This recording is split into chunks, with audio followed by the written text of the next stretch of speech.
Can you see the one mistake I made when I was drawing the cover of this book?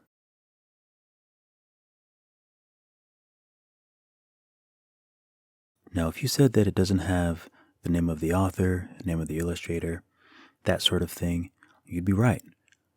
Also, if you said there's no real place for that stuff, you'd also be correct.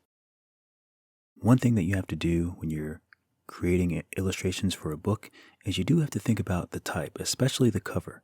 Think about where you want the title to go. Where do you want the information that's going to be on the cover? The author, the illustrator, the editor, whatever they want to put on the cover, you have to make space for. So in this situation, I didn't really leave enough space as there should have been. So I should have had much more of a frame around the centerpiece, around them, even around the title. Another thing that you should do when you're creating children's books is always keep copies of your art with the separate layers. You always want to keep everything, and you always want to keep everything editable. Actually, I'm not even really sure that's a word. And I was lucky with this one. As you can see, I have all the layers for the cover artwork, and that made it much easier for me to design the, to rework the bottom of the image. Of course, I'd be able to do it if it was flat, but it'd be much, much more difficult because there's just so many layers. There's so many layers, there's so many details. Certain things are blurred to kind of give the feeling of depth. There's some tree branches that are in the front. So you always want to do your artwork in a way that if you have to go back months after the fact, like I did here, and I actually wasn't even requested to go back and rework it, but once I saw the mock-up of how the book editors were going to do the cover, I kind of realized that they just didn't have enough room to fit our names, as it just wasn't enough space. And with more space, then they'd have more room to kind of fit the names more comfortably on the cover. And that's important. You could always fit the names wherever you need to and live with it, but that's really not in my nature. So I figured, let me just create more room, and I couldn't help it. So as soon as I got the email and looked at it, I was like, you know what? There just needs to be more room, and it needs to be a little bit darker so that the text can be lighter and be easily legible. Readable? Legible? I think that's the right word.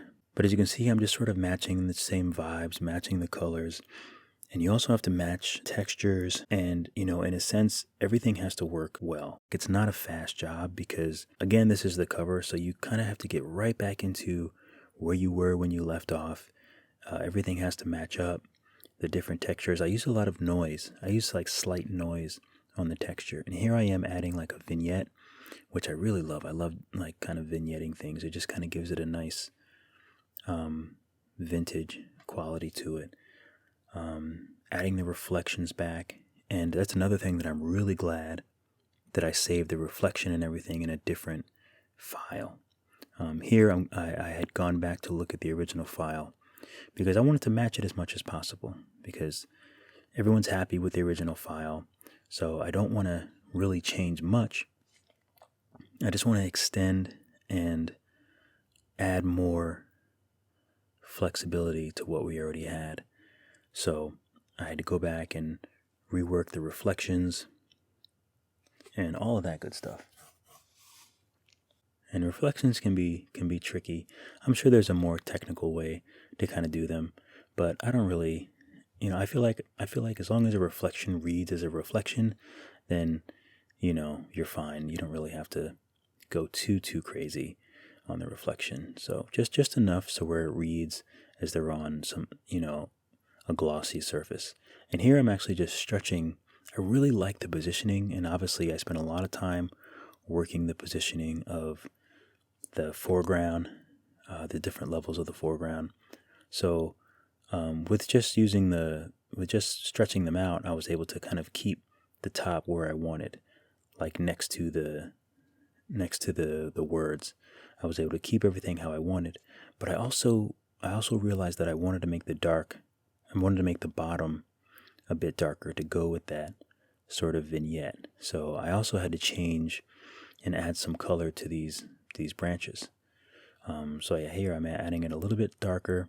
I also have to make sure that I don't cause the iciness underneath them to be too dark. So just going back and forth with my airbrush and my eraser, until I get something that looks nice.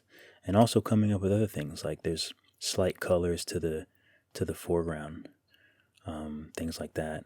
I want to make sure that nice, bright, icy kind of aqua blue is present, adding noise. And then I think this blue actually looked really nice on those bottom branches. And it also keeps it dark. So there's just an area down there for text.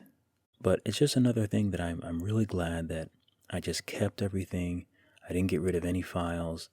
I didn't just keep a merged version, because you never know when you're going to have to go back and rework something or re-edit something. And I think at this point in time, I've gone to the computer to do a mock-up of some text on the bottom. So I will just show you one of those. I mean, this is not by any means the actual finished cover of the book. I don't know how it's gonna look, but this is just a mock-up I did using the same type that I used for the title.